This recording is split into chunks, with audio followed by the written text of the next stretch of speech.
Have you ever had that task that you had to perform, but every time you started, you looked at it and you kept starting over because you're not really sure how you're supposed to approach it? Then after you finish the task, you look back and discover the problem wasn't you were bad at the task, but the task was a bad idea in the first place, and you should have never started it. That's what I had to deal with Dungeon of the Mad Mage. I tried turning this into a Mystara module, but it's so formulaic, it's so repetitive, it's so predictable. I'm glad most of this adventure is staying in the Forgotten Realms. But for the sake of completion, I'm going to try to salvage what I can for Mystara. I'm Mr. Welch, and today I'm turning what parts of Dungeon of the Mad Mage that are left into a Mystara module. Mad Mage is supposed to be a mega dungeon in the same vein as Castle Greyhawk, but it comes across as just a bunch of numerous unrelated dungeons stacked on top of each other, with the levels having very little to do with each other. Most of the levels are contested by two factions, and almost every level one of those factions are drow. To be totally honest, you could call this Dungeon of the Ever-Present Drow, because if you go through this entire dungeon and burn everything to the ground, you are going to be the #1 cause of death for Dark Elves in the Forgotten Realms. So the trick is trying to find out which levels can be turned into Mystaran dungeons. You have to consider the fact that only a few of the levels have anything to do with each other. You have to carve up the module like Jenga blocks, and don't worry if the overall dungeon collapses. It's not like there's really a plot here to begin with, rather than kill everybody between you and the staircase. Before I go too far, let me tell you what levels are being left out because they are so filled with Forgotten Realms monsters or plot points they don't translate into other settings. So we're crossing off the list: level 3, the Sargoth Lair; level 4, the Twisted Caverns; Slither Swamp on level 8, level 12's Maze level 16, the Crystal Labyrinth, level 17's Sea Deeps, and level 21's Terminus level. There's a few that could go either way, but if you twist them hard enough, they might fit.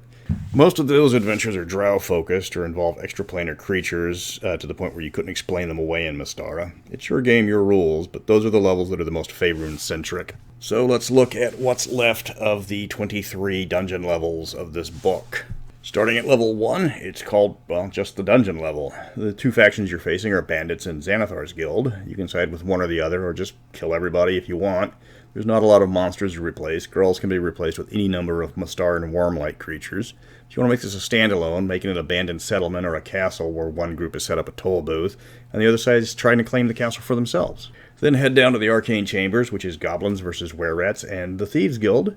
The goblins have set up a trading post where the party can resupply, which makes putting this dungeon in Mystara an easy task.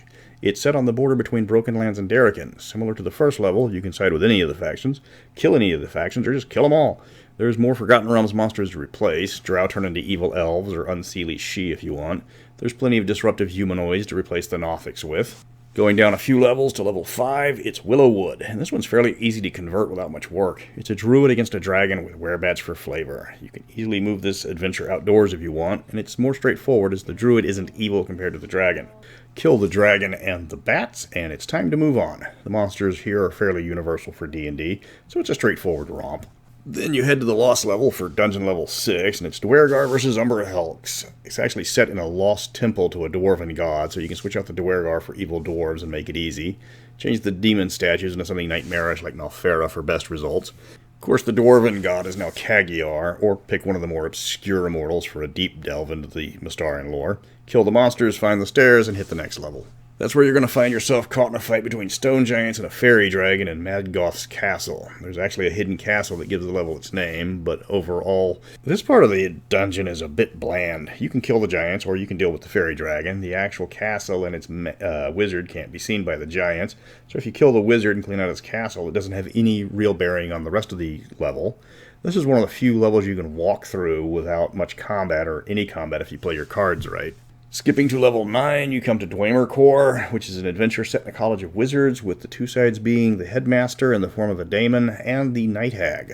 There's a lot of substitutions that need to be made for this one to work in Mystara, but you can take the level and easily put it in most parts of Glantry. The headmaster can be any sort of unnatural but intelligent creature if you want.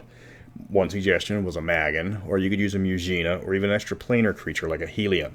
The only question is, does the party side with the hag or the headmaster, or just flat out kill everybody? There's no good guys on this level, it's just a lot of backstabbing students and teachers.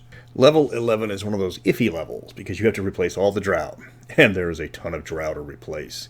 The rest of the creatures are troglodytes, which is Mystaran. But here's the fun kicker. Replace all the drow with Thar's Legion. You can mix and match the drow with various creatures that can serve any role you need them to have.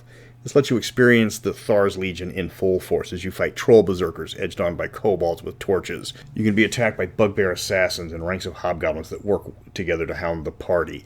Goblin Wokani provide the magical support. This completely changes the initial design of the level, but for the better. Since this is the 4th or 5th level where you're fighting drow, I recommend this even if you're not running it in Mystara. Skipping past another drow-filled level. Is this module Dungeon of the Mad Mage, or how many ways can you get attacked by dark elves? Seriously, with every level capable of being anything, it seems fully half the levels are dominated by drow. Seriously, show some originality here. But this brings us to lucky number 13, Trobriand's Graveyard. This one's a fun little level with a gnome fighting hobgoblins using mechanical creatures to hold his own, including a massive clockwork purple worm. You need to swap out the Myconids. I do suggest Geonids for those guys, but this is one of the easiest dungeons to take out of the module and put it into Mystara. After the gym that was level 13, we had Arturia Doom on level 14. Here's where you get to face fire giants, hobgoblins, and of course, even more drow. You get to hide from the hobgoblin patrols, avoid the fire giants, and get out of the dungeon with as little combat as possible. Or just kill them all and let the immortals sort them out. Replace the drow with any intelligent creature. Literally any of them. A Nagpa and his minions, an evil wizard, a scheming Efreet, several hundred squirrels with evil intentions, and an appropriate number of trenchcoats to hold them all. Seriously, we're on the 14th level of a mega dungeon, and you've got one race in half of the dungeon. It's the biggest dungeon in the Forgotten Realms, but so far it's just one drow after another. No Darrow, no orcs, just drow. It's great if you're playing Vault of the Drow, but this isn't Vault of the Drow. It's supposed to showcase the madness of Halistar, but it's just one level of drow after another, and it's getting tedious pretty quick. Level 15 ties in with the Council of Etrusion, as you have to save a bunch of Githzerai from a Beholder while a portal to the elemental plane of fire threatens everybody. It's a pretty generic adventure, but it does give you a chance to showcase Mystara's distrust of creatures from other planes. The Githzerai know they shouldn't be there, and apparently Mystara's got the reputation of bad things happening to extraplanar creatures that show up unexpected, but they need the party's help to get them out of the dungeon. Bonus points if the Beholder is a bounty hunter tracking them down for whatever immortal wants them dead. So we have to skip down to level 18 for the next adventure in Vanrock Doom, where you need to lift a curse off a good dragon against the cultists that seek to exploit its power. A few things have to be changed. First off, change the cultists to literally anything that's not a cultist. That's another Forgotten Realms bad guy staple. They've got dragon cultist, elemental cultist, vampire cultist, demon cultist, and probably cult cultists. Well, stop it.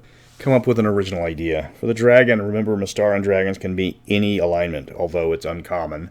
Still, if you uncurse the dragon and restore it to its original form, you can shock the hell out of the players by having it turn into an evil chromatic dragon. That's actually not evil. Level 19 is just an example of introducing Spelljammer in Mystara. At least it's a way to introduce things like Mind Flayers for cameos. You don't want to keep them around permanently like the Realms does, but it's a good distraction. This is a short level compared to the rest. Mostly you're going to be killing oozes and trying to figure out what a Mind Flayer actually is. It's a great way to get the party their own Spelljammer vehicle if you want to set out and visit other realms. Finally, hitting level 20, you face the Runestone Caverns, which is a straight-up fight between undead and golems. This needs little in the way of changing the plot, as it's pretty straightforward. There are some creature substitutions, but nothing difficult. It's a kill-em-all. There's not much of a plot past total slaughter at this level, which is a welcome change from the rest of the module. The penultimate level is Shadow Dusk Hold, where you deal with a mad family that has seen things that should not be. For Mystara, this of course is the Plane of Nightmares. This is a high-level adventure, so just throw anything and everything from the Nightmare realms at the party. It can be a cross between Castle Amber and Hellraiser, so don't hold back as the party is going to be dealing with things that will shatter their mind long before it shatters their bones. Finally, we get to the last level. You get to fight Halistar himself. He's just a very high-level wizard. You get to use a Mystara high-level wizard of your choosing, be it Barrymore from Yalarum or a random Archmage from Blackheart. There's not much to change here, so it's a bit of a weak adventure for a level 20 character until you get to Halistar. Then it's some high-level undead to soften up the party, but you're there for the boss monster beatdown. Kill the bad guy, win the dungeon, congrats. That wraps up Dungeon of the Mad Mage. It's lacking in a lot of aspects. This isn't supposed to be a review, but this read less like a module and more like just playing every dungeon magazine back-to-back in order. You don't have to change every module to play it in Mystara. This module is a great example of that. I'm going to finish the 5e conversions next week by converting Lost Mines and the Dragon of Iron, Icespire Peak, rather. I don't know what it says about 5th edition modules when the starting intro module is often listed as the best 5e module not based on a previous module. But more on that next week. But until next week, remember, bigger does not always mean better.